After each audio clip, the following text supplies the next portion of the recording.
할렐루야. 네, 오늘도 일찍 오셔서 찬양하는 자리에 함께 해주셔서 감사를 드립니다. 또 여러분들을 축복하고 환영합니다. 한 주간 동안 잘 보내셨습니까? 네. 예. 하루하루가 정말 빠르게 지나가는 것 같습니다. 우리가 어디에서 무엇을 하든지 하나님 말씀 가운데 우리 삶을 돌아보고 주님이 기뻐하시는 일들이 가득가득 풍성하게 넘쳐나기를 간절히 소망합니다. 우리 옆 사람에게 인사 한번 나누실까요? 한번 쳐다보시고 누가 오셨는지 한번 보시고 참 잘 오셨습니다. 은혜 시간 되시기 바랍니다. 오늘 찬양 가운데 우리의 모든 것을 아시는 주님 앞에 우리가 전부 다 아뢰고 하나님 아시죠? 그런 마음으로 고백하며 찬양하며 나가길 간절히 소망합니다. 우리 내 마음속 전부를 찬양하며 나가겠습니다.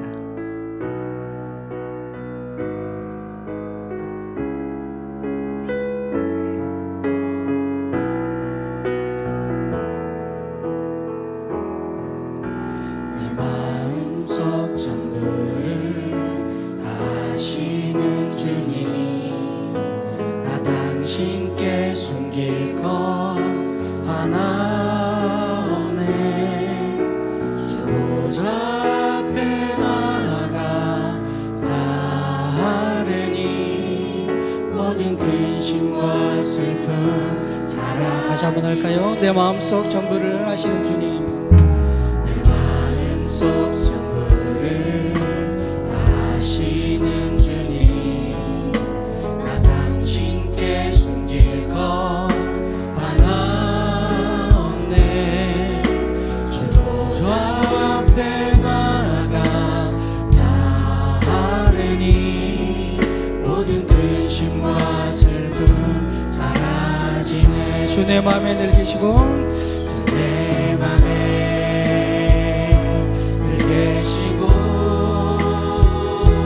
나 주 안에 늘 거하니 이 놀라운 사랑, 이 사랑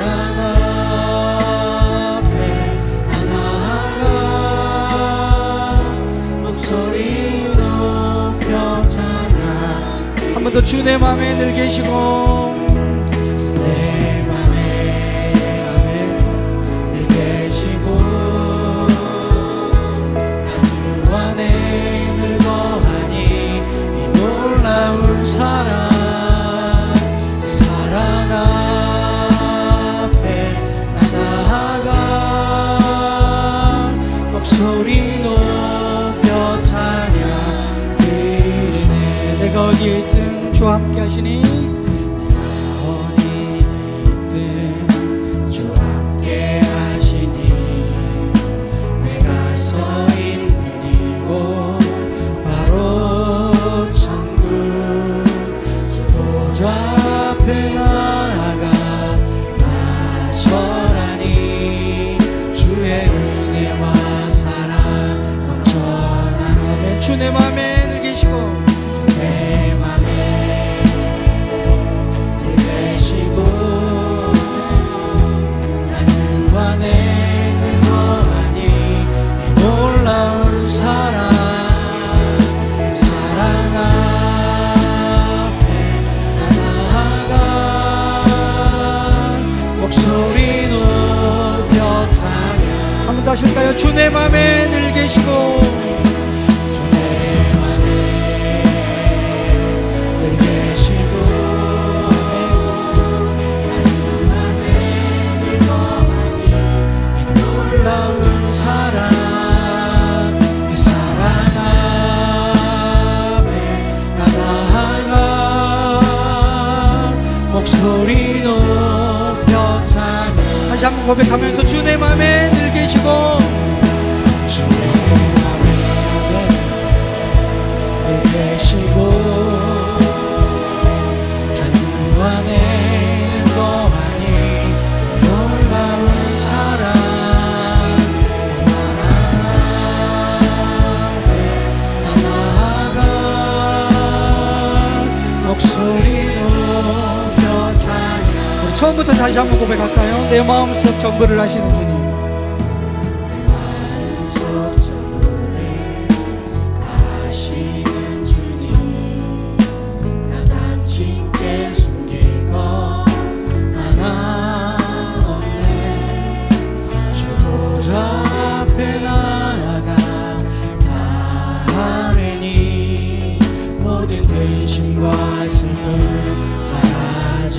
주내 맘에 계시고 나 주 안에 거하니 놀라운 사랑 그 사랑 앞에 나아가 목소리 높여 찬양해 주 내 맘에 늘 계시고 주 내 맘에 늘 계시고 나 주 안에 늘 거하니 놀라운 사랑 그 사랑 앞에 나아가 목소리 높여 찬양해 두 손 들고 찬양합니다. 두 손 들고 찬양합니다. 다시 오실 왕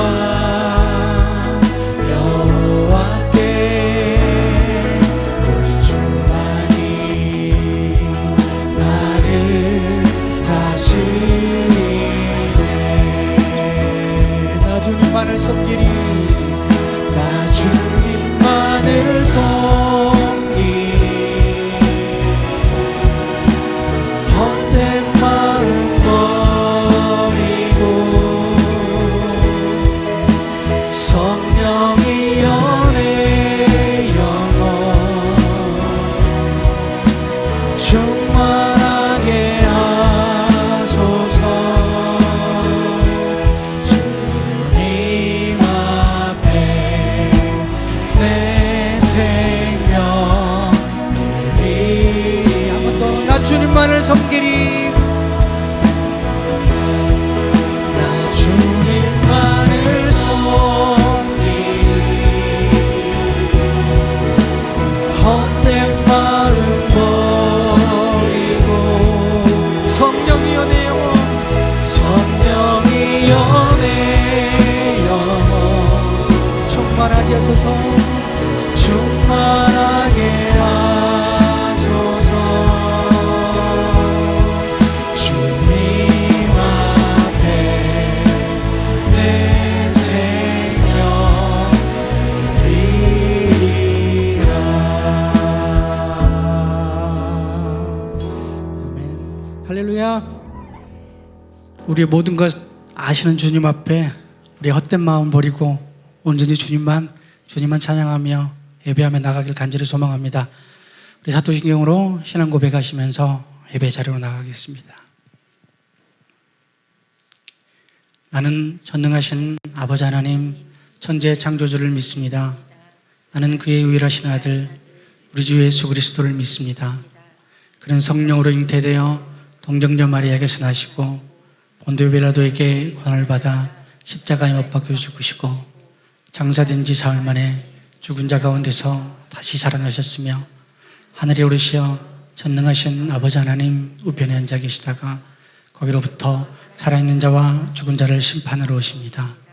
나는 성령을 믿으며 거룩한 공교회와 성도의 교제와 죄를 용서받는 것과 몸의 부활과 영생을 믿습니다. 아멘. 우리 힘차게 박수 주시면서 예수 나의 첫사랑 대신에 찬양하겠습니다.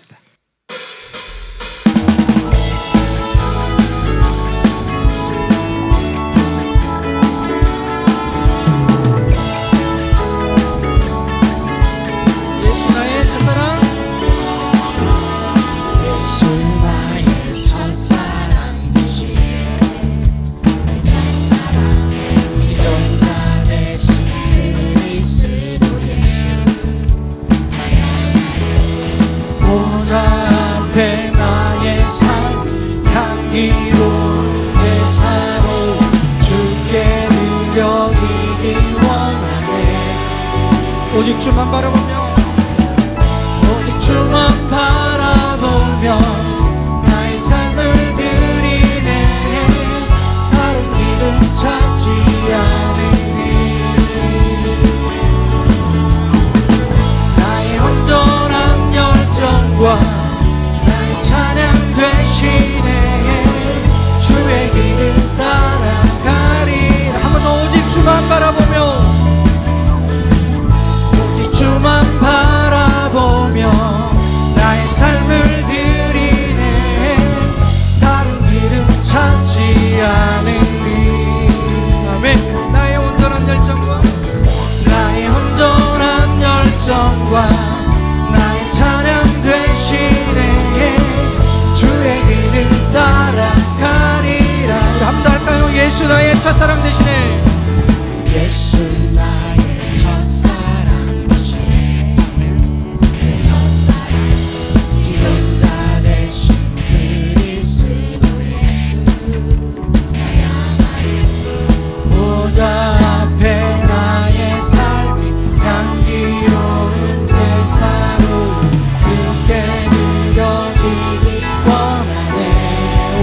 바라보며 오직 주만 바라보며 나의 삶을 드리네.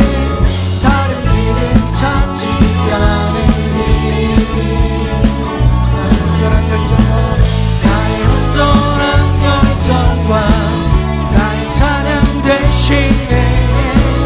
주의 길을 따라가리. 한번 더 할까요? 오직 주만 바라보며 오직 주만 바라보며 나의 삶을 드리네. 다른 길은 찾지 않으니 나의 온전한 열정과 나의 찬양 되시네. 주의 길을 따라가리라. 하늘 위에 주님밖에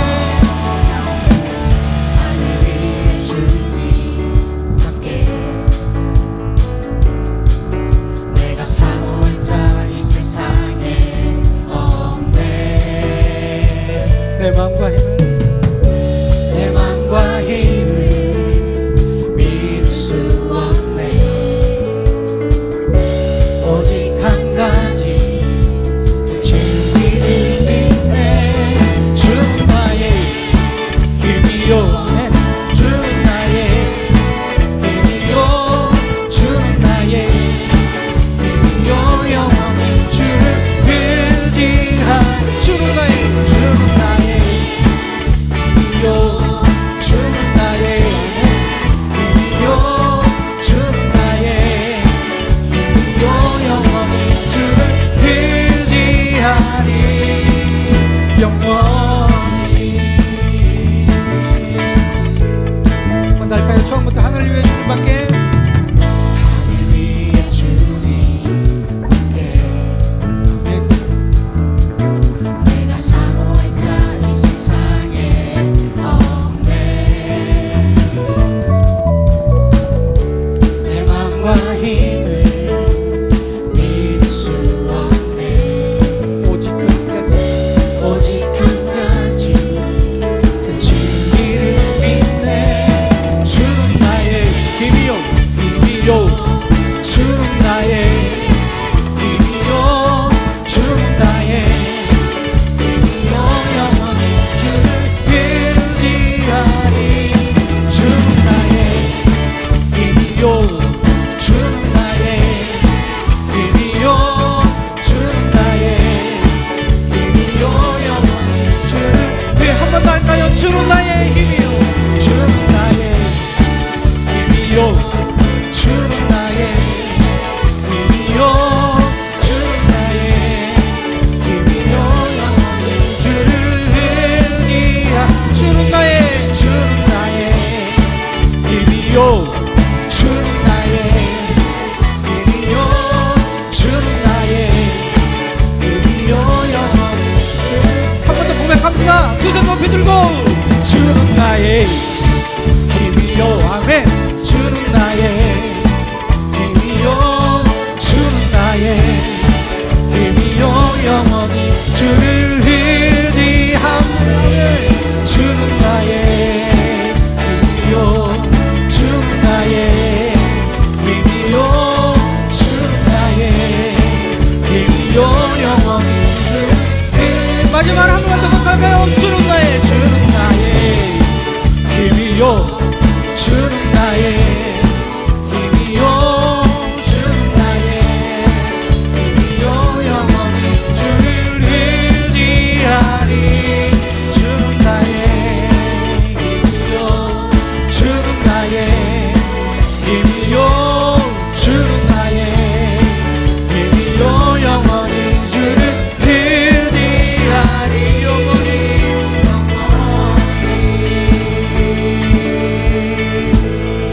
할렐루야. 우리 힘되신 여호와께 힘차게 박수로 영광 돌리겠습니다. 우리 힘드신 하나님, 우리와 늘 함께 계시고 우리와 늘 동행하심을 믿으시죠? 우리가 늘 순간순간 우리의 삶으로 하나님께 예배드리며 순종하며 나기를 간절히 소망합니다. 우리 삶의 예배 다 같이 찬양하겠습니다.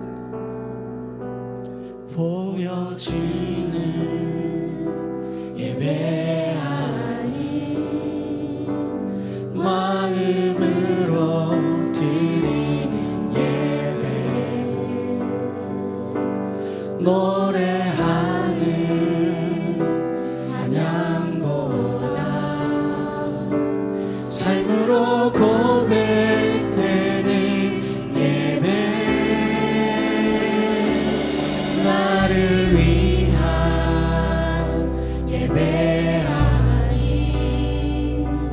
주님 뜻을 향한 예배 내 마음과 정성 다하여서 주 앞에 드려지는 예배 주 앞에 엎드려 주 앞에 엎드려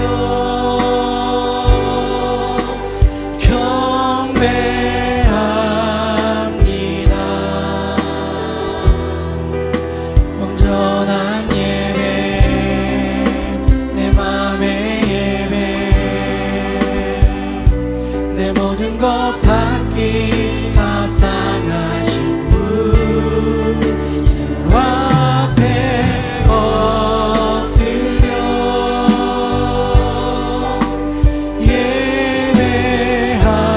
예배합니다. 나의 모든 삶 나의 모든 뜻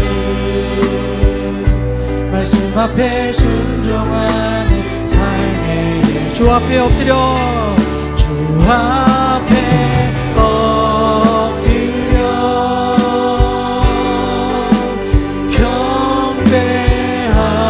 경배합니다. 온전한 예배 내 맘의 예배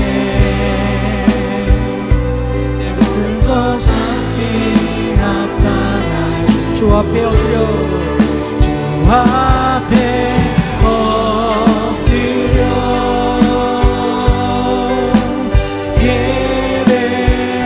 예배합니다. 나의 모든 삶 나의 모든 뜻 말씀 앞에 순종하는 삶의 예배 드리기 원하니 처음부터 한번 할까요? 보여지는 예배하니 보여지는 예배하니 마음으로 드리는 예배 노래하는 찬양보다 삶으로 고백되는 예배 나를 위한 예배하니 주님 뜻을 향한 예배 마음과 정성 다하여서 주 앞에 드려지는 예배 주 앞에 엎드려 주 앞에 엎드려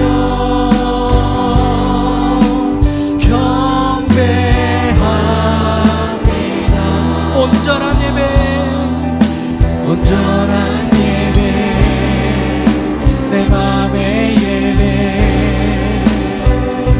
내 모든 것 받기 합당하신 분 주 앞에 엎드려 예배합니다.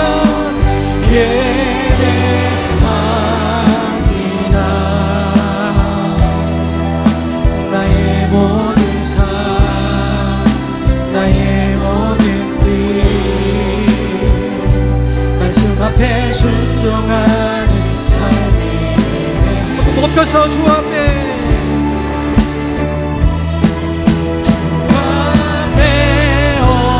엎드려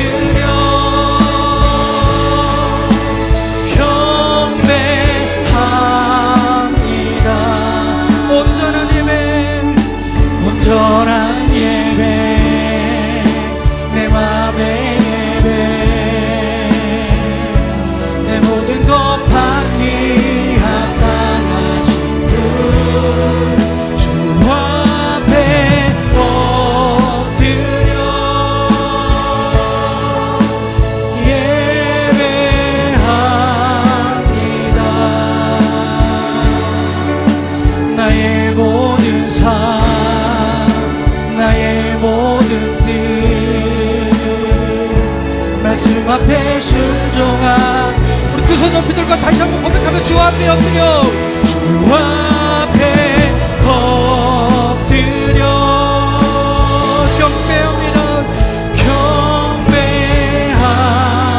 경배합니다 온전한 예배 온전한 예배 내 맘의 예배 내 모든 것 받기 합당하신 분 주 앞에 엎드려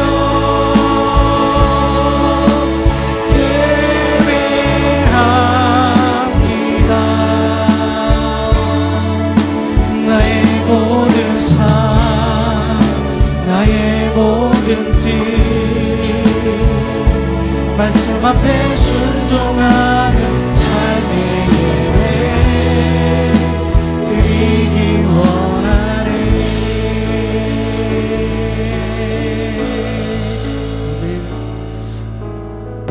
기도하며 나가겠습니다. 우리가 삶이 어디에 있든지 무엇을 하든지 정말 주님 앞에 순종하며 하루하루를 우리의 삶의 예배로 드리기를 원합니다. 고백하며 예배 가운데 하나님 임재하여 주시고 목사님 함께하여 주셔서 선포되어지는 말씀 가운데 하나님의 음성이 들리게 해달라고 다 같이 한번 고백하며 기도하겠습니다. 같이 기도하겠습니다. 다 함께 기도드리겠습니다. 언제 어디서나 우리와 늘 함께 계시며 우리보다 우리를 더 사랑하시는 사랑의 주님, 오늘도 귀한 이 예배의 자리에 우리를 불러주셔서 감사합니다. 여기 계신 성도 한 사람 한 사람 주님께서 친히 만나주시고 그들의 기도를 들어주시고 그들의 심령을 만져주시옵소서. 주님의 권능과 사랑이 얼마나 크고 또 따뜻한지 깨닫고 다시 일어날 수 있는 힘과 용기를 얻을 수 있는 귀한 시간 되게 하여 주시옵소서. 주님, 벌써 2024년도의 마지막 달인 12월을 향해 가고 있습니다. 24년을 시작하면서 우리 각자 믿음의 성장을 소망하면서 주님께 드린 크고 작은 약속들이 있습니다. 정신없이 소용돌이치는 세상의 풍랑 속에서 24년 잘 마무리할 수 있도록 인도하여 주시옵소서. 우리의 일상 속에서 언제나 주님의 기쁨을 사모하며 살아가게 하시고 작은 성취에 교만해지지 않도록 하시고 행여 고난을 만나더라도 좌절하거나 포기하지 않게 하여 주시옵소서. 한 걸음 한 걸음 빠르지도 않고 강하지도 않으며 수없이 넘어지기도 하지만 마침내 천국문에 다다르는 믿음의 마라토너가 되게 하여 주시옵소서. 우리가 울고 웃는 그 모든 순간에 주님이 우리와 함께 하시며 세상 모든 것 주님의 섭리 아닌 것이 없고 내 삶의 진정한 주인은 내가 아니라 주님임을 기쁨으로 고백하게 하여 주시옵소서. 사랑의 주님, 우리는 믿음과 주님이 주시는 사랑만으로도 이 세상 그 어떤 무엇도 그 어떤 누구도 부러울 게 없는 주의 자녀이지만 이 땅 위의 현실은 때로는 우리를 너무도 힘들게 합니다.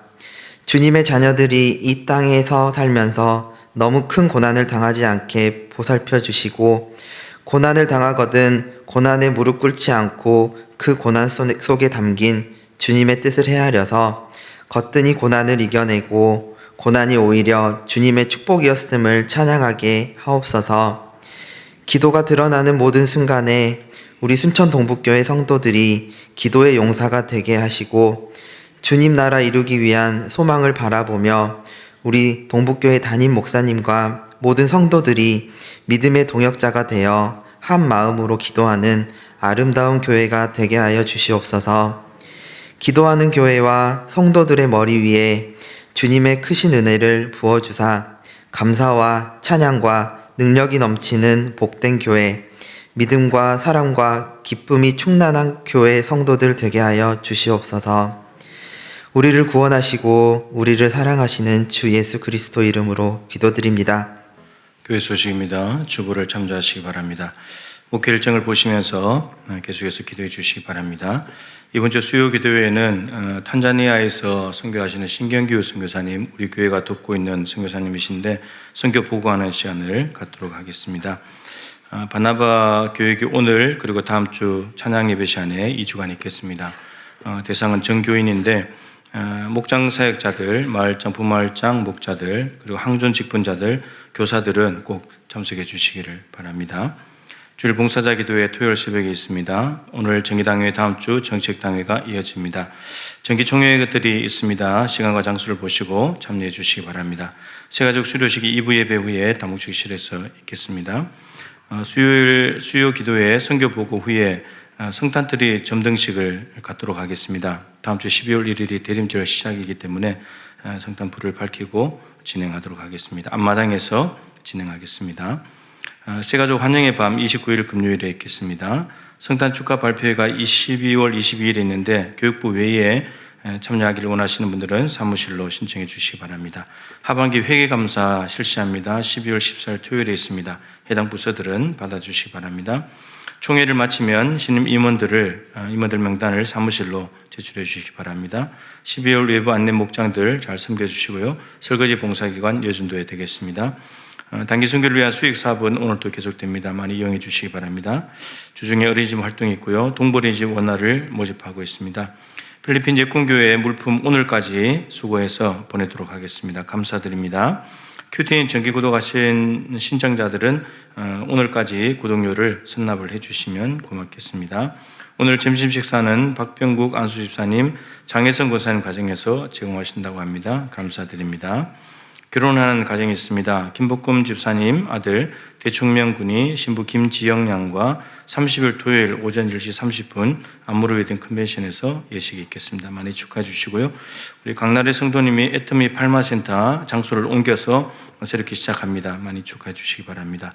단일 기도의 사랑연금을 많이 해주셨는데 오늘까지 내시는 걸 모두 다 모아서 오늘 당회 때 어디로 쓸지를 결정하도록 하겠습니다. 오늘까지 참석해 주시면 고맙겠고요. 그리고 주보에 없습니다만 밖에 나가실 때 서명을 하나 좀 부탁을 드리겠습니다. 교단 총회에서 내려온 것인데요. 내용이 무엇이냐면 동성 결혼을 합법화하는 지금 움직임이 있잖아요. 그것을 이제 반대하는 서명과 아울러서 또 하나가 참 심각한 얘기인데 성전환 수술을 하지 않고도 성별을 정정할 수 있는 것을 누가 추진을 하는 모양입니다. 무슨 말이냐면 남자가 여자로 신체를 바꾸지 않아도 나는 여자야 그러면 여자인 거예요. 그 여자도 남자로 성전환 수술을 하지 않고 나는 여자인데 남자야라고 하면 남자인 거예요. 근데 이걸 누가 이제 추진을 하려고 하는 모양이에요. 그러니까 지금 이게 이 성적인 부분은 어쩌면 가장 마지막에 오는 시험이고 유혹이에요. 이거 무너지면 이제 교회는 다 무너지는 거예요. 그래서 나갔을 때 바쁘시더라도 설명을 좀 해주시면 수요일까지 총회로 다 보내야 되기 때문에 오늘 꼭 참석을 해주시기를 부탁을 드리겠습니다. 이제 하나님 말씀을 보겠습니다.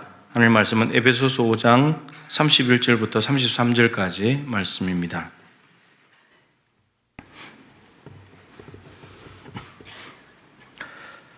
신약성경 316쪽입니다. 에베소서 5장 31절부터 33절 세 절 말씀 우리 한 목소리로 읽도록 하겠습니다. 그러므로 사람이 부모를 떠나 그의 아내와 합하여 그 둘이 한 육체가 될지니 이 비밀이 크도다. 나는 그리스도와 교회에 대하여 말하노라. 그러나 너희도 각각 자기의 아내 사랑하기를 자신같이 하고 아내도 자기 남편을 존경하라. 아멘. 우리 옆에 사람 손을 꼭 잡고 인사 한번 합시다. 주님의 거룩한 신부가 됩시다. 인사 한번 합시다. 네, 오늘 교회론 네 번째, 교회는 무엇인가? 예수 그리스도의 신부다라고 성경은 이야기합니다. 성부 하나님과 관련해서는 하나님의 집, 기도하는 집, 만민이 기도하는 집, 예수님과 관련해서는 예수 그리스도의 신부다라고 말씀하고 있습니다. 바울 쓰신 신약 27권 중에 절반인 13권인데 아시는 대로 서신서의 특징은 이제 그 전체 책 분량의 절반 정도는 이제 교리, 이론에 대해서 쭉 설명을 합니다. 그리고 이제 나머지 절반은 뭘 하냐면 이 교리와 이론에 맞춰서 어떻게 살아가야 될 것인가, 이렇게 살아야 된다, 이렇게 행해야 된다, 적용해야 되는 부분들을 이야기를 하고 있습니다. 오늘 본문이 속해진 에베소서도 6장인데 1장부터 3장까지는 교회가 무엇인가, 교회가 무엇이고 교회가 어떻게 생겨났고 이런 쭉 이야기를 하고 난 뒤에 4장부터 6장까지는 그럼 그 교회가 어떤 역할을 해야 되는가, 어떻게 살아야 되는가, 믿는 사람들이 교회인데 이 교회 사람들이 세상에 나갔을 때 가정과 사회에서는 어떻게 살아가야 되는가, 이것을 쭉 이야기를 하고 있습니다. 오늘 본문이 5장이니까 4장부터 6장까지가 실천이라면 그 실천 부분에 포함되어 있는 거죠. 그래서 우리가 교회로서 가정과 사회에 나갔을 때 어떻게 살아야 되는가라는 것을 가르쳐주고 있습니다. 교회라는 것이 사도 바울이 말합니다. 하늘에 속한 모든 신령한 복을 받은 사람들이 모인 곳이다. 이 하늘에 속한 모든 신령한 복은, 마이크 볼륨 좀 낮춰주세요. 삼위일체 하나님께서 내려주시는 복입니다. 그 복을 받은 사람들이 모인 곳이 교회인데 그 안에 사람들은 누가 있느냐 하면 에베소 교회는 유대인도 있고 이방인도 있습니다. 다종교, 다문화, 다민족 이 3다가 있는 곳이 교회인데 이 교회의 사람들이 하늘의 신령한 복을 받아서 에베소 교인이 됐는데, 그러면 교회에서는 하늘의 신령한 복을 받은 믿는 사람이 되었는데 그럼 이제 가정과 사회에 가서는 어떻게 살아야 되는가? 이것이 이제 오늘 말씀의 내용입니다. 첫 번째로 나오는 것이 부부예요. 남편과 아내입니다. 여러분, 교회에서는 남편과 아내라고 말하지 않죠. 교회에서는 서로 믿는 형제고 자매인데 집으로 돌아가는 순간 남편과 아내가 됩니다. 그러면 교회에 있다가 집으로 돌아간 남편과 아내가 어떻게 살아야 되는가? 서로에게. 그리고 오늘 6장에 넘어가면 부모와 자녀, 집에 가면 또 부모와 자녀과의 관계가 되죠. 부모와 자녀는 또 어떻게 해야 되는가? 서로에게. 그리고 이 당시 로마 시대이기 때문에 종이 있었죠. 그러니까 사회에 가면 이제 주인과 종인데 집에 가면 주인과 종, 우리로 말하면 사장과 직원, 이 관계 속에서 어떻게 살아가야 되는가? 이제 이걸 이야기를 하고 있습니다. 교회에서의 믿는 사람의 모습은 가정과 사회에 가서도 모습이 똑같아야 된다. 그리스도인이라는 것은 가정과 사회에 간다고 해서 없어지는 게 아니니까. 교회에서도 믿는 사람, 가정에서도 믿는 사람답게, 사회에서도 믿는 사람답게 이게 일치가 돼야 된다라고는 것이 성경의 일관된 주장입니다. 그래야만 예수님이 우리의 삶을 통해 드러날 수 있고 하나님께서 영광을 받으시게 되는 거죠. 만일에 교회에서의 모습 그리고 가정과 사회에서의 모습, 이 두 개가 일치하지 않는다면 뭔가 문제가 있는 거예요. 잘못 살고 있는 거죠. 구약의 이스라엘 백성들이 안식일이나 절기가 되면 어마어마한 제물을 끌고 성전에 와서 예배를 드립니다. 하나님이 이곳에 성전에 계시다는 의식을 가지고 하나님을 의식하니까 이곳 성전에 와서 엄청난 제물을 드리면서 예배를 합니다. 근데 밖으로 나가서는 어떻게 되냐? 하나님이 성전에만 계시기 때문에 자기들 생각으로, 성경에 그런 이야기 없습니다. 하나님은 성전에 계신다고 했지 성전에만 계신다고 하지 않았는데, 근데 가정과 사회에서는 하나님이 없기 때문에 자기 마음대로 삽니다. 죄짓고 하나님을 의식하지 않으니까. 하나님을 성전에 딱 가둬놓고 그리고 밖에 나가서는 자기들이 주인이 돼서 마음대로 사는 거죠. 범죄, 부패, 천지가 됩니다. 그러니까 성전에서의 자기들의 모습하고 사회에서의 모습이 다른 거예요. 그러니까 하나님이 이게 싫으신 거예요. 그러면서 다른 모습으로 와가지고 성전에 와서는 예배 드린다고 앉아있으니까 너희들 예배 형식적인 거 아니냐. 밖에서는 마음대로 살다가 예배당에 하나님 있다니까 와가지고 예배 드린다고 앉아있으니까 너무 형식적이다. 이거 본질이 없는, 마음이 없는, 중심이 없는 제사다. 이렇게 하나님께서 말씀하시면서 성전은 무너진다 그랬거든요. 여러분, 여러분이 믿는 하나님은 교회에만 계시죠? 여기에만 계시죠? 교회에서 모일 때마다. 밖에는 안 계시죠? 밖에도 계세요. 여러분, 이 이스라엘 백성들이 생각 하나 잘못한 건데 성전에만 하나님이 계셔. 요 생각 하나 한 것뿐인데 삶은 엉망진창이 됐거든요. 하나님이 싫어하시는 삶. 우리도 마찬가지입니다. 이곳에서 지금 하나님이 계신다고 생각하니까 여러분들이 옷도 잘 입고 오고 예의를 갖춰서 시간 갖춰서 예배하잖아요. 찬송하고. 근데 삶 속에서도 그렇게 하냔 말이에요. 삶 속에도 하나님이 계신데, 가정에도 하나님이 계시고, 여러분들이 일하는 직장에도 하나님이 계시고, 시장에도 하나님이 계신데, 그 의식을 하면서 살아가냐 이 말이에요. 코람데오, 하나님의 면전에서 살아가냐 이겁니다. 그냥 똑같아야 되는 거예요, 삶이. 여기서 하나님께 예배하면서 성도 간에 좋은 말하고 축복하고 이런 모습이 가정과 사회에 가서 똑같이 나타나야 된다는 거예요. 근데 여러분, 참 안타깝게도 이렇게 들려오는 이야기를 들어보면 사람이 너무 다르대요. 교회에서 본 그분하고 밖에서 본 분이 너무 다르대요. 그분이 맞나 싶을 정도로. 제가 그런 이야기를 많이 들어요. 이게 참 안타까운 거죠. 그러니까 교회에서 모습과 밖에서 모습이 다르다는 거예요, 지금. 여러분 잘 생각해 보세요. 교회에서의 여러분하고 가정과 사회에서의 여러분하고 어느 게 진짜 여러분일까요? 어느 게 진짜 여러분이라고 생각하세요? 교회에서의 여러분이 진짜일 것 같죠? 아닙니다, 여러분. 가정과 사회에서의 여러분이 진짜 여러분이에요.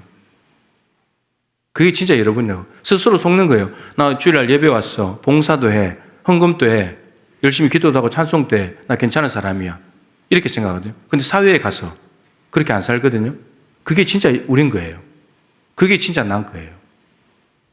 그러니까 가정에서 사회에서의 삶이 바뀌어지지 않는다면 아까 마지막에 불렀잖아요. 삶의 예배. 그게 되지 않는다면 이 주일 예배에 아무리 들어봐야 소용없어요. 형식에 불과한 거예요. 이것이 일치돼야 된다. 그래야 여러분 그것이 빛을 비추는 거고 소금이 되는 거고 전도라고 하면서 나가지 않아도 예수님을 전하지 않아도 그냥 삶으로 전도가 되는 거예요. 정직하게, 친절하게, 투명하게 그렇게 행하면 그게 삶의 예배니까 된다는 거죠. 오늘 그 이야기를 합니다. 그런데 좀 제안을 시켜줘. 가정에서. 여러분 교회가 뭔지를 이야기해 놓고 그 교회에 다니는 믿는 사람들이 가장 가정과 사회에 실천해야 될 영역의 첫 번째가 부부예요. 가정입니다. 가정. 네. 자, 오늘 본문은 21절 혹은 22절부터 시작돼서 마지막 결론 부분입니다. 결론의 세 절만 제가 오늘 본문에 택했는데요. 믿는 남편과 믿는 아내가 가정과 가정으로 돌아갔을 때 어떻게 살아야 되는가 이 삶을 이야기를 하고 있습니다. 남자와 여자가 가정을 이룬다는 창세기 2장 24절을 바울이 인용을 하면서 남자와 여자가 가정을 이루는데 이제 이것이 남편과 아내와의 관계가 되고 이것이 더 나아가서 예수님과 교회 이 관계까지 연결시켜 놨습니다. 그러니까 이 땅의 가정, 하나님이 만드신 가정은 나중에 예수님과 거룩한 신부들이 들어가 살아가야 될 하나님 나라의 모형을 미리 만들어 놓은 거죠. 점점점 이렇게 연결돼서 확대돼 갑니다. 가정의 원리는 아주 단순하죠. 남자와 여자가 가정을 이루는 겁니다. 이게 가장 기본이에요. 하나님은 남자와 여자 외에 만드신 것이 없습니다. 남자와 여자만 있는 거예요. 다른 성은 없어요. 다른 성은 하나님께 남성성이 있고 여성성이 있습니다. 그렇기 때문에 남자 여자만 만들어 놓으신 거예요. 다른 건 중성 이런 건 없어요. 그리고 결혼이라는 것은 이 남자와 여자 둘이 만나서 하나가 되는 거예요. 그 이성의 결합이 결혼이지 동성 간의 결혼은 없어요. 하나님은 그런 질서를 만들어 놓으신 적이 없어요. 그래서 여러분이 서명해야 돼요. 하나님의 창조 질서를 벗어나서 거꾸로 가고 있기 때문에. 그래서 그거 서명하셔야 되고 남자와 여자가 만나서 둘이 하나가 되는 겁니다. 근데 이 둘 사이에 어떤 것도 끼어들 수가 없어요. 사람도 끼어들 수 없어요. 부모님도 끼어들 수 없고요. 자녀들도 끼어들 수 없고요. 친구도 끼어들 수 없어요. 그리고 강아지, 고양이 뭐 이런 거 끼어들 수 없습니다. 두 사람의 연합이지 짐승과 연합이 아니에요. 끼어들 수 없습니다. 그리고 운동, 취미생활 뭐 이런 거 끼어들 수 없어요. 둘만의 전인격적인 연합입니다. 이게 가정의 시작이에요. 네. 남편과 아내의 연합이 이제 예수 그리스도와 교회의 연합으로 연결되는데 그렇다면 예수님은 신랑이시고 교회는 예수 그리스도의 신부가 되는 거죠. 거기까지 연결을 시켰습니다. 부부 사이에 어떤 다른 것이 들어오면 부부 관계가 깨집니다. 남편이 아내하고 같이 있어야 되는데 맨날 밖에 돌아다니면서 친구들 만나고 친구들하고 놀러 다니고 아내는 같이 가지도 않고 이러면 관계가 깨지는 거예요. 그죠? 취미생활 한다고 혼자 다니고 배우자를 놔두고 혼자 다니면 그 관계 깨지는 거예요. 다른 것이 들어와 있는 거잖아요. 네. 이 부부 관계가 제일 중요한 거죠. 마찬가지로 하나님과 우리 사이에, 예수님과 우리 사이에, 교회 사이에 뭔가 들어오면 하나님이 싫어하는 거예요. 싫어합니다. 구약이나 신약이나 똑같아요, 이게요. 몇 주 전에 사도행전 7장 38절에 스데반이 설교를 하면서 광야 교회라는 말을 했다고 했습니다. 이스라엘 백성들이 광야에 있을 때 예배당이 없었습니다. 건물이 없었죠. 근데 광야에 있는 이스라엘 백성들 두고 광야에 있는 교회다 이렇게 말했습니다. 교회가 사람이다. 그걸 확인하고 왔잖아요. 근데 예레미야 2장 2절에 보면 하나님께서 이스라엘 백성들과 광야에 있던 시절을 뭐라고 얘기했냐면 신혼 때였다고 말합니다. 신혼, 가장 사랑이 뜨겁고 사랑을 나눌 때, 그때였다. 광야가 있을 때가. 그렇다면 광야가 신혼 때라면 그럼 결혼을 했다는 말이잖아요. 결혼을 언제 했냐? 애굽에서 구원하실 때, 출애굽 구원할 때. 그때 이스라엘 백성들과 하나님은 결혼한 관계가 됐습니다.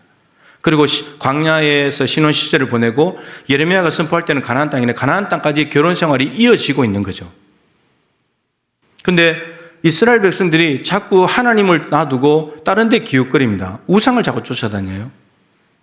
그리고 저기 쳐들어오면 강대국을 쫓아갑니다. 그리고 유혹들이 오면 유혹에 빠져들어갑니다. 하나님을 내팽개치고. 그래서 관계가 깨지는 거죠. 하나님이 싫어하는 거예요. 마찬가지로 예수님과 우리 교회도 결혼 관계인데 우리를 예수님께서 자신이 십자가에 죽으심으로 우리를 구원하실 때 이미 예수님과 우리는 결혼한 사이가 된 거예요. 영적인 결합이 이루어진 거죠. 그런데 우리가 살아가면서 결혼 생활을 하면서 신혼을 즐기고 결혼 생활을 하면서 자꾸 뭔가 끼어 들어와요. 그래서 요한계시록의 그 2장 3장에 보면 7개 교회 중에 니골라당의 교훈을 가르치는 사람이 있고 발람의 교훈을 가르칩니다. 이단들이 들어옵니다. 근데 그 이단들을 쫓아가다가 처음 사랑을 버렸다 했잖아요. 예수 나의 첫사랑 대신에 첫사랑을 버리는 거예요. 하나님을 버리는 겁니다. 그리고 라오디게아 교회 같은 경우는 물질적인 풍요, 번영 때문에 너무 좋아가지고 그거 쫓아다니다가 예수님 문 밖에 세워두고 예수님도 없는데 좋아하고 있고 이렇게 된다는 거예요. 그러니까 뭔가 끼어들면 예수님이 싫어하시는 거고 예수님은 빨리 너희들 삶을 바꿔야 된다고 말씀하시고 관계가 회복돼야 된다 말씀하시는 겁니다. 여러분 부부 사이도 누구도 끼어들을 수 있게 막아야 되고 그리고 예수님과 여러분 사이에도 누군가도 들을 수 있게 막아야 되는 거고 예수님과 우리 교회와의 관계 속에서도 그 어떤 것도 끼어들지 못하도록 막아내야 합니다. 그래야 이게 전인격적인 연합이 되는 거죠. 남편과 아내는 서로에 대한 역할이 있습니다. 그냥 두 사람이 사랑해가지고 만나면 그냥 살아가는 것이 아니고 하나님께서 정해놓으신 역할이 있다는 거죠.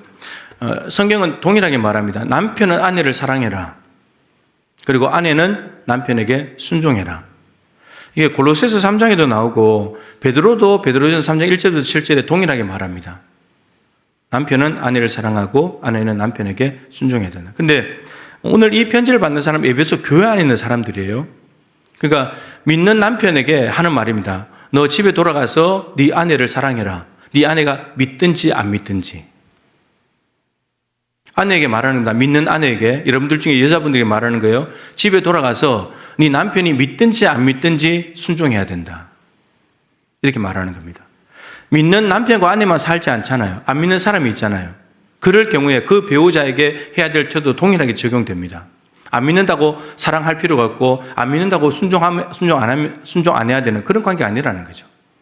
그리고 이것은 사랑과 순종은 요구하는 사항이 아니고 자기가 해야 될 역할을 말합니다.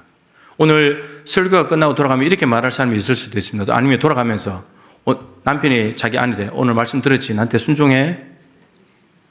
또 여자분들 돌아가면서 오늘 말씀 들었지? 나 사랑해 줘야 돼? 그거 아니라는 거예요. 요구 사항이 아니에요. 남편은 아내에게 해야 될 역할이 뭐냐면 사랑하는 것이고 아내가 남편에게 해야 될 역할은 순종하는 거다. 창세기에 하나님께서 아담을 만들어 놓고 혼자 있는 것이 좋지 못해서 하와를 만드실 때 돕는 배필을 지어야 되겠다. 여러분, 아내는 남편을 돕는 역할입니다. 그러면 남편은 아내의 도움을 받는데 아내는 도움 없이도 살 수 있을까요? 남편은 아내를 돕지 않아도 될까요? 베드로는요 이렇게 말합니다. 남편들에게 말하면서 아내를 더 연약한 그릇이다. 여러분, 연약한 그릇은 어떻게 다뤄야 돼요? 조심해야죠. 이거 깨지기 쉬운데 이거 아무데나 막 던지고 이렇게 하면 안 되죠. 이거 아내를 함부로 다루면 안 되는 거예요. 깨지기 쉽기 때문에. 말 함부로 내뱉어버리면 상처받아요. 함부로 대하면 안 되는 거예요. 깨지기 쉬우니까. 조심조심 다뤄야 됩니다. 마치 내 몸처럼 다뤄야 되는 거예요. 그런데 여러분, 아내가 더 연약한 그릇이면 남편은 무슨 그릇이에요? 남편은 아내가 더 연약한 그릇이면 남편은 강한 그릇이 아니고요 덜 연약한 그릇이에요. 그러니까 결혼이라는 것은요 연약한 두 그릇이 만나서 사는 거예요. 그래서 서로 깨지는 거예요. 그래서 서로에 대한 역할을 제대로 하지 않으면 더 잘 깨지는 거예요. 그래서 어느 날 이게 이제 번개처럼 이제 깨달아진 건데, 창세기에 돕는 배필이다. 그럼 어떻게 도와야 되는가? 분명히 상대방에게 뭔가 필요한 것을 이 사람이 채워줄 수 있다는 거잖아요. 반대도 마찬가지고. 그러면 이 돕는 배필과 사랑과 순종을 연결시키면 여러분, 남편들이 아내를 사랑해 주는 게 아내를 돕는 거예요. 여자들은 사랑받고 싶어 하거든요. 그게 돕는 거예요. 좀 못마땅해도 나하고 생각이 달라도 사랑해 주는 게 그 아내의 부족하고 연약한 점들을 돕는 거예요. 그리고 아내들은 남편에게 순종하는 것이 남편을 돕는 거예요. 왜냐하면 남자들은 인정받고 싶거든요. 존중받고 싶거든요. 근데 남편이 말했는데 아내가 말을 안 듣고 무시한다. 그러면 자기를 존중받지 못하는 걸로, 인정하지 않는 걸로 여기잖아요. 그럼 이제 화가 나는 거죠. 그래서 사랑과 순종은 요구사항이 아니고 내가 상대방을 돕는 거예요. 그러면 내가 아내를 사랑하면 사랑할수록 아내가 좋아지겠죠? 그럼 나도 좋은 거예요. 아내가 남편에게 순종하면 순종할수록 남편이 좋겠죠? 존중받고 인정받으니까. 그럼 나도 좋은 거예요. 결국은 상대방을 돕는 것은 나를 돕는 거와 똑같은 거예요. 오늘 본문에 26절에 그렇게 되어 있죠. 28절에 보면 자기 아내를 사랑하는 자는 자기를 사랑하는 것이라. 그러니까 또 둘이 한 몸이잖아요. 한 몸이기 때문에 상대방이 사랑을 해주면 사랑받는 사람이 좋아지면 나도 좋아지는 거예요. 한 몸이니까. 예. 상대방이 슬프면 나도 슬픈 거고 그런 겁니다. 그래서 부부가 그런 서로의 역할이 있다라고 하는 거죠. 제가 이제 얼마 전에 이제 조정민 목사님 설교를 잠깐 이제 1분짜리 짧은 거 지나가는데, 이분이 이제 KBS 기자를 하다가 자기 아내가 이제 새벽 기도를 너무 열심히 다녀가지고 이렇게 생각했습니다. 내 아내를 교회에 빼앗겼다. 이렇게 생각해가지고 새벽 기도를 열심히 쫓아다녀서 다니다가 예수를 믿게 됐어요. 아내를 찾으러 다니다가 예수를 믿게 됐는데 53세에 신학을 하고 목사가 됐습니다. 근데 이분이 이제 어느 날 하나님 앞에서 아내에 대한 불평을 이제 늘어놓는 거죠. 하나님, 내 아내는 왜 이렇습니까? 내가 이렇게 하자 그러면 저렇게 하고, 저렇게 하려고 그러면 이렇게 하고, 말도 안 듣고.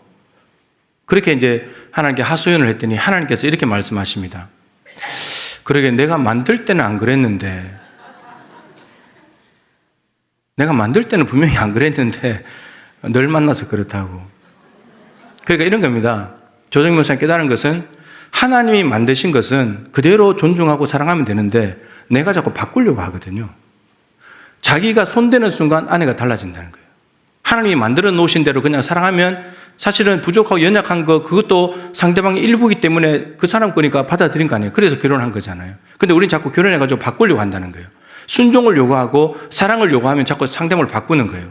내가 먼저 사랑해버리고 내가 먼저 순종해버리면 내가 바뀌는 거고 가정이 화목하게 되는 거죠. 그러니까 하나님이 만드신 그대로 존중해줘야 된다는 거죠. 자꾸 내가 바꾸려고 하니까 다투는 겁니다. 안 바뀌는데, 나도 안 바뀌는데 상대방을 바꾸려면 그게 되겠습니까? 안 되는 거죠. 마찬가지로 예수님은 교회를 사랑하십니다. 자기 자신의 전부를 내어줘서 교회를 사랑해 주셨습니다. 왜요? 교회가 사랑이 필요하니까. 우리가 사랑이 없으면 지옥 가니까. 그래서 사랑해 주신 겁니다. 우리를 돕는 거죠. 사랑해 주신 겁니다. 그 다음에 그 사랑을 받았다면, 자신의 전부를 내어준 주님의 사랑을 받았다면 이제 교회에서 우리는 주님께 순종해야죠. 우리의 역할은 그것입니다. 하나님, 왜 나를 사랑 안 해주세요? 사랑은 충분히 왔습니다. 이미 아들 줬는데 우리가 순종을 안 하는 것뿐이죠. 여러분, 사랑과 순종이라는 남편과 아내의 역할을 충실히 잘하면 가정은 천국이 됩니다.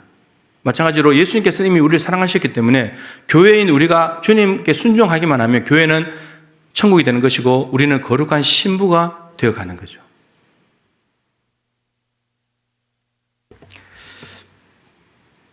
자, 남편과 아내 사이에는 질서가 있습니다. 질서가 있는데 여자분들 좀 싫어할 수도 있는데 23절에 보면요, 남편이 아내의 머리래요. 여자분들, 남편이 머리랍니다. 머리로 떠받들어야 돼요.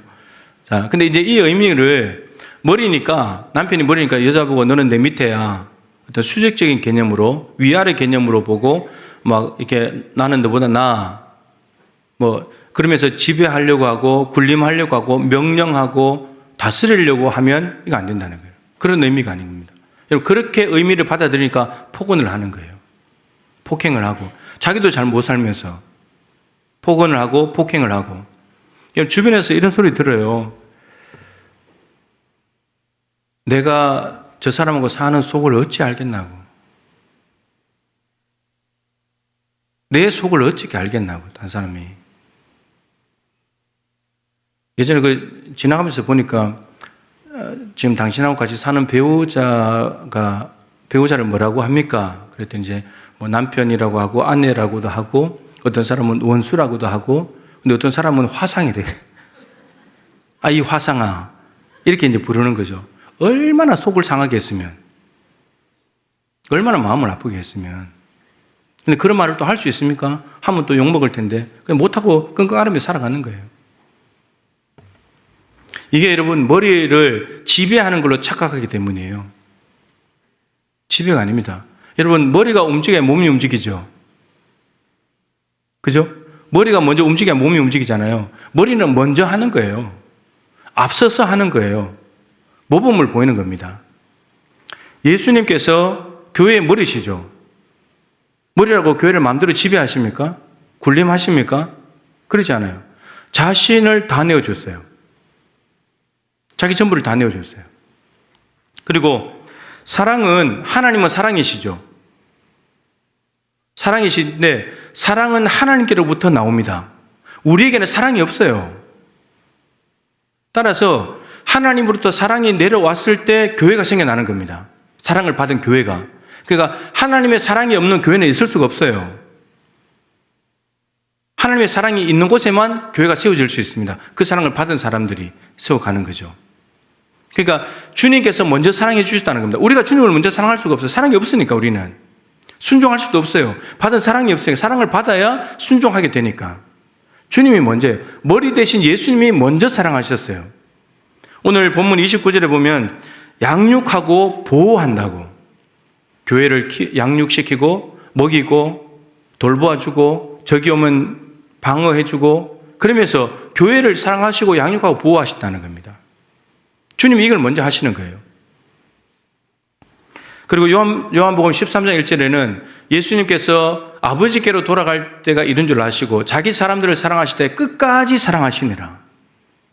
끝까지면 어디까지인가?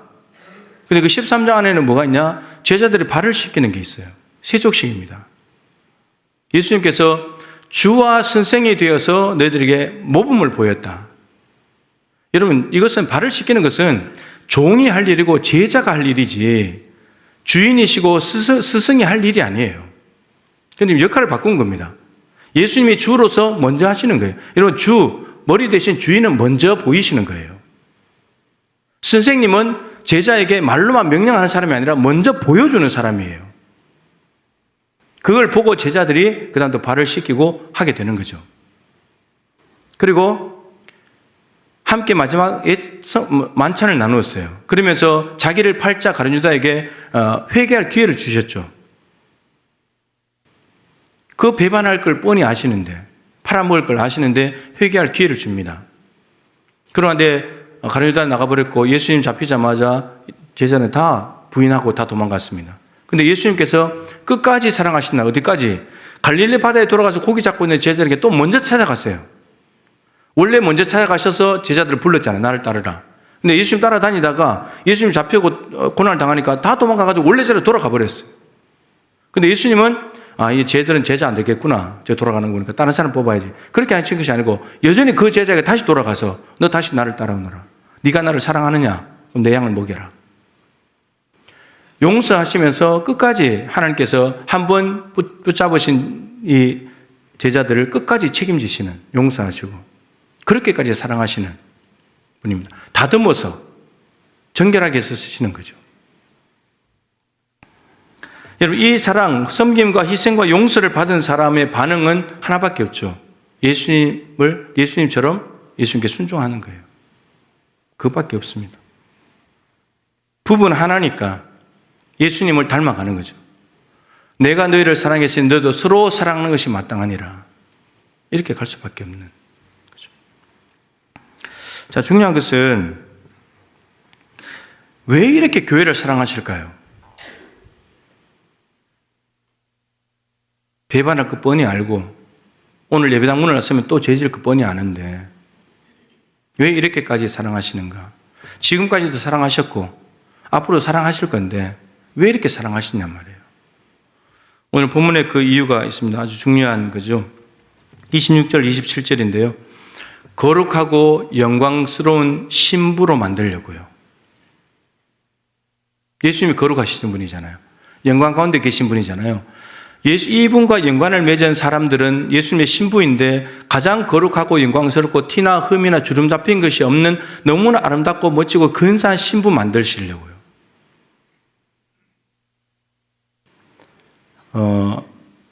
그렇게 되려면 무엇이 필요한가 하면 오늘 26절에 말씀하시기를 물로 씻어 말씀으로 깨끗하게 하자. 이런 말씀이 있어야 됩니다. 그러니까 말씀으로 우리를 거룩한 신부로 만드시려고 하는데 그때 우리가 받아들여서 그 말씀에 순종하면 우리가 거룩한 신부로 바뀌어져 가는 거죠. 하나님 말씀은 거룩하니까. 거룩한 말씀을 먹지 않고는 거룩하게 될 수가 없으니까 우리는. 그리고 거룩한 영이신 성령께서 우리 안에 계실 때만 우리는 성령님과 보조를 맞춰 살아갈 때 성령께서 일로 가자, 예, 절로 가자, 예, 이렇게 가야만 우리가 바뀌어지니까 거룩한 신부가 될 수 있으니까. 그리고 성령께서 도와주시는 기도. 여러분, 기도는 자기를 부인하는 시간이기 때문에 기도해야만 우리는 나를 부인하고 하나님을 인정하게 되면서 그분을 닮아가기 시작합니다. 거룩한 신부가 되어가는 거죠.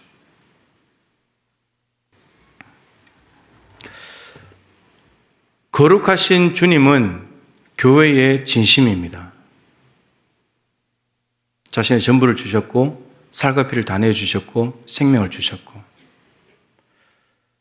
신부인 우리는 주님께 얼마나 진심입니까? 얼마나 주님을 사랑하고 주님을 닮기 위해서 거룩하신 주님 옆에 서기 위해서 얼마나 우리는 몸부림치면서 살고 있냐는 거죠. 요한계시록 19장에 어린 양의 혼인잔치에 대한 말씀이 있습니다. 마지막 완성된 하나님 나라에 가서 어린 양은 예수 그리스도이시고 그분이 혼인을 한답니다. 그러면 어린 양이신 예수님이 거기 계시다면 결혼 대상자가 있어야 되죠. 거기는 세마포 옷을 입은 사람들이 있다고 했습니다. 이 세마포 옷을 입은 사람은 성도들의 옳은 행실이라고 합니다. 그러니까 옳은 행실을 가지고 살아온 성도들이 예수님, 어린 양이신 예수님 옆에 설 수 있는 신부의 자격, 그의 아내라고 했습니다. 아내가 될 자격이 있습니다. 그럼 요한계시록의 상황으로 본다면 요한계시록은 일곱 교회가 세 가지 어려움이 있었거든요. 박해. 서머나 교회가 엄청나게 박해를 당해 순교자를 많이 냈는데 근데 서머나 교회는 칭찬만 받은 교회입니다. 왜 칭찬만 받았냐? 그 목이 달아나고 생명이 끊어지는 순간에도 예수님을 믿는 믿음을 지켰거든요. 그게 순결한 신부예요. 빌라델비아 교회는 도시 자체가 지진도 일어나고 해서 굉장히 열악한 환경인데 그러다 보니 교회도 열악하고 교인들도 이제 능력이 적은데 적은 능력을 가지고 말씀을 지켰대요. 연약하지만 미약하지만 말씀대로 살아야지. 그리고 예수 그리스도를 배반하지 않았대요. 풍요와 엄청난 번영이 있는 가운데 라오디게아 교회는 풍요에 무너졌고 니골라당 발람의 교훈에 따라가는 교회들도 있었는데 이들은 거룩한 신부가 될 자격이 없는 거예요.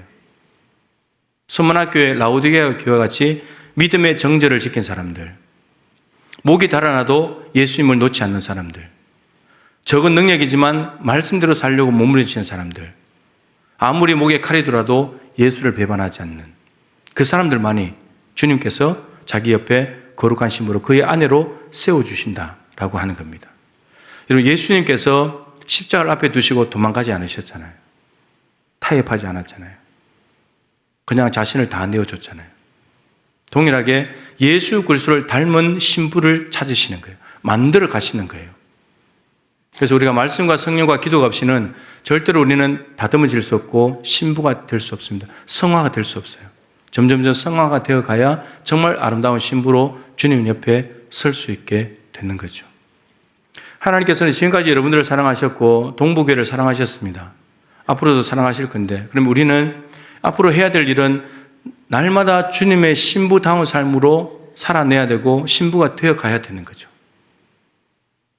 교회와 우리 사이에 누구도 주인 노릇 못하게 다 막아내면서 교회가 주님의 말씀에 순종해서 주님이 원하시는 교회로 살아가는 것, 그것이 주님 앞에 서머나 교회처럼, 라우디게아 교회, 빌라델비아 교회처럼 칭찬받는 거룩한 신부로 세워질 수 있다는 것입니다.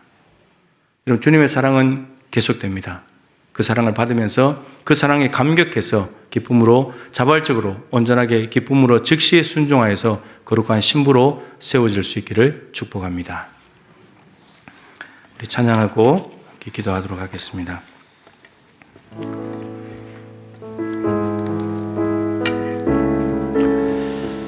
십자가의 길, 순교자의 삶이라는 찬양입니다. 예수님께서 십자가의 길, 생명을 내어놓는 그 삶을 통해서 거룩하고 영광 가운데 계신 우리 주님 신랑이 되셨습니다. 이제 우리도 그분의 뒤를 따라가는 사람이 될 때 우리가 신부가 될 수 있을 것입니다. 우리 믿음으로 고백합시다. 내 마음에 주를 향한 사랑이 나의 말에 주가 주신 진리로 나의 눈에 주의 눈물 채워주소서.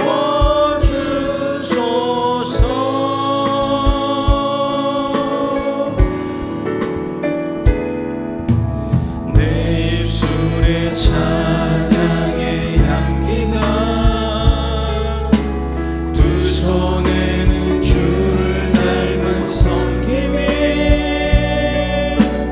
나의 삶에 주의 흔적 남게 하소서.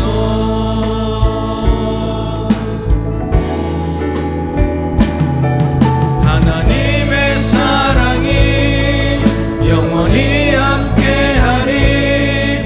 십자가의 길을 걷는 자에게 순교자의 삶을 사는 이에게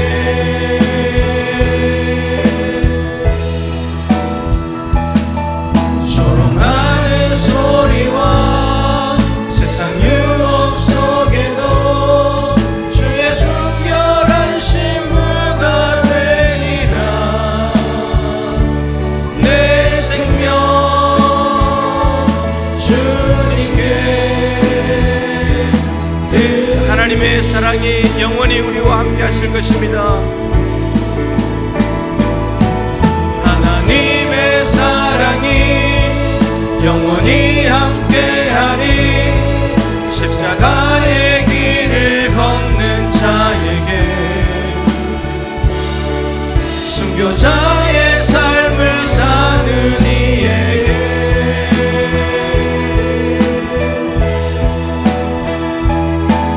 조롱하는 소리와 세상 유혹 속 주의 순결한 신부가 되리라. 내 생명 주님께 다시 한번 고백합시다. 하나님의 사랑이 영원히 함께하리. 하나님의 사랑이 영원히 함께하리. 십자가의 길을 걷는 자에게 순교자의 삶을 사는 이에게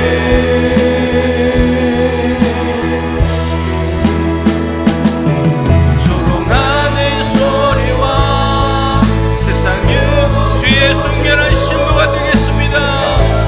난 신부가 되리라면 내 생명 주님께 내 생명 주님께 내 생명 주님께 드리리. 오늘 말씀을 생각하면서 하나님, 네가 주의 거룩한 신부가 되게 하여 주시옵시고 우리 교회가 주의 순결한 신부로 하나님 나라에 이를 때까지 주님의 신부다운 삶을 살게 하여 주옵소서. 한국 교회가 그렇게 되게 하여 주시옵소서. 우리 주님의 이름을 세번 부르고 기도하겠습니다. 주여 주여 주여. 하나님 아버지, 주님의 몸된 교회를 사랑하여 주심을 감사드립니다. 하나님의 사랑은 영원합니다. 우리를 영원히 사랑해 주시고 또한 교회를 사랑하시면서 우리는 부족하고 연약하여 힘들고 어려운 수많은 일을 하셨지만 지금까지 하나님 사랑해 주시면서 여기까지 왔습니다. 하나님 이런 사랑을 아끼지 않는 우리 주님 앞에 우리가 해야 할 일을 순종하는 것입니다.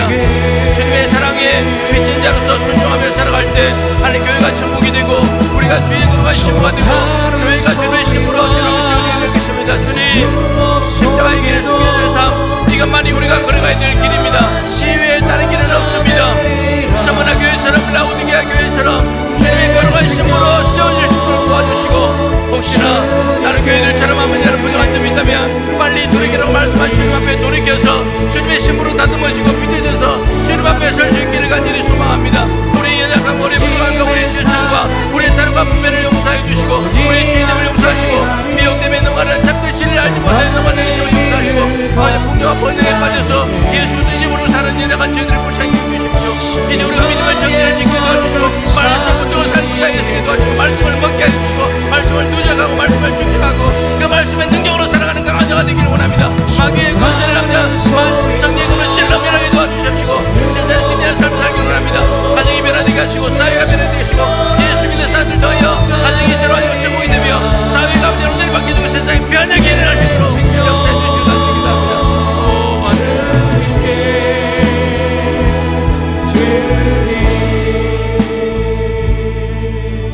하나님, 죄만 짓다가 지옥으로 갈 영적으로 죽어있는 그런 운명이었는데 우리를 주님의 거룩한 신부라니요, 우리 이 세상 가운데서도 급이 안 맞으면, 수준이 다르면 우리 집안과 제 집안에 어떻게 사돈관계를 맺어? 집안 급이 다르잖아. 같은 사람인데.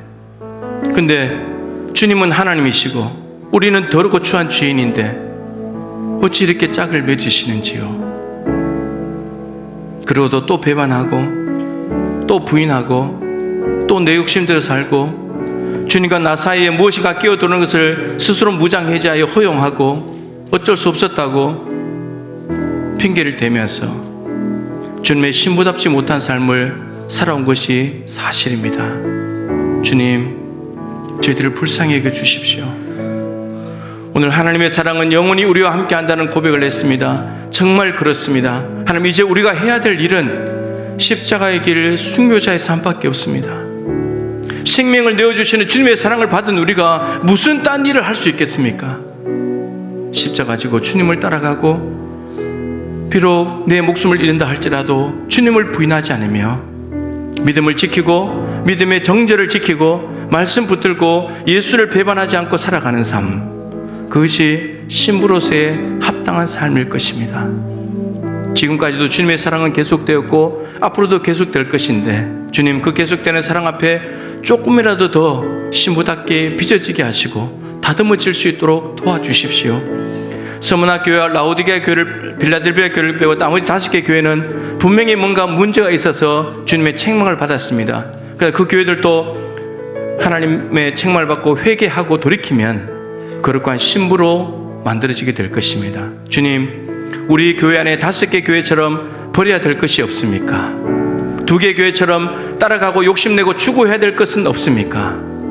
우리 교회도, 그리고 이 대한민국에 있는 한국 교회도 전 세계 가운데 참되게 예수 그리스도를 믿는 모든 건강한 교회들 모두 다가 거룩한 신부로 다듬어지고 빚어지게 하시고 어린 양의 혼인잔치에 반드시 설 수 있도록 도와주옵소서. 귀한 예물을 구별했습니다.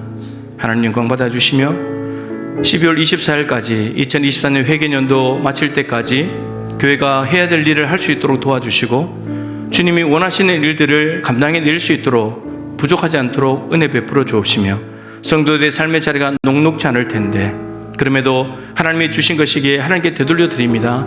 하나님의 것마저 욕심부리지 않겠습니다.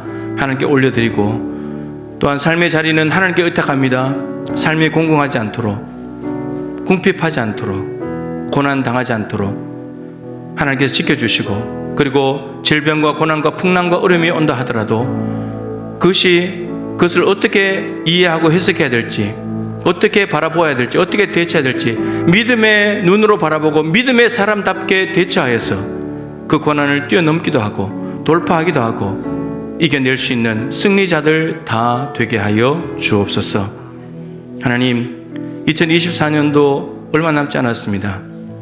하나님이 주신 일들, 직분들 얼마나 우리가 순종했는지 돌아보면서 작년에 했던 후회를 똑같이 반복하는 것이 아니라 올해는 마칠 때 착하고 충성된 종이라 칭찬받도록 열심을 다하여 주인의 마음을 기쁘게 하기 위해 헌신하는 우리 모두가 되게 하여 주옵소서. 자녀들이 시험 끝나고 이제 결과를 기다리며 진로를 정해나가야 합니다. 자격시험과 국가고시 등 많은 시험들을 치르고 있습니다. 하나님, 언제나 선하신 분이시니 우리 자녀들을 가장 선하고 좋은 길로 인도하실 줄로 믿사오니 말씀으로 빛을 비춰주시고 길을 인도하여 주셔서 부모나 자녀들이나 하나님이 부르신 곳을 향하여 힘차게 달려나갈 수 있도록 도와주옵소서. 타지에 가 있고 국내에 나가 있는 모든 자녀들 건강을 지켜주시옵시고 언제나 좋은 소식이 오게 하시며 강건할 수 있도록 믿음으로 승리할 수 있도록 도와주시옵소서. 하나님, 이상한 법들을 자꾸 만들려고 하고 있습니다. 소수의 인권을 존중해 주다가 다수가 피해를 보고 가정이 파괴될 위험이 있습니다. 대혼란이 일어날, 마치 노아의 홍수 때처럼 혼돈으로 돌아가 버리려고 하는 인간의 어리석은 움직임들이 있사오니 이 모든 것들을 차단시켜 주시고 기도하고 하나님께 간절히 구하오니 이 나라가 새롭게 될 수 있도록 주여 도와주시고 악한 어둠의 권세들이 더 이상 권세자들을 이용하여서 자기들의 욕심을 이루어 나가지 않도록 주님께서 철저하게 우리 중보기도로 막아낼 수 있도록 은혜 베풀어 주시옵시고 한국교회가 지금 깨어서 기도해야 될 때입니다. 우리 교회도 기도하며 기도의 사람이 많아지고 기도 운동을 해야 될 때입니다. 하나님 아버지, 기도하는 교회, 기도하는 한국교회 될 수 있도록 역사하여 주시옵소서. 필리핀 땅에도 언제나 좋은 소식이 들려지게 하시고 복음의 확장이 일어나게 도와주셔서 하나님 나라가 거세게 퍼져나갈 수 있도록 도와주시고 역사하여 주시옵소서.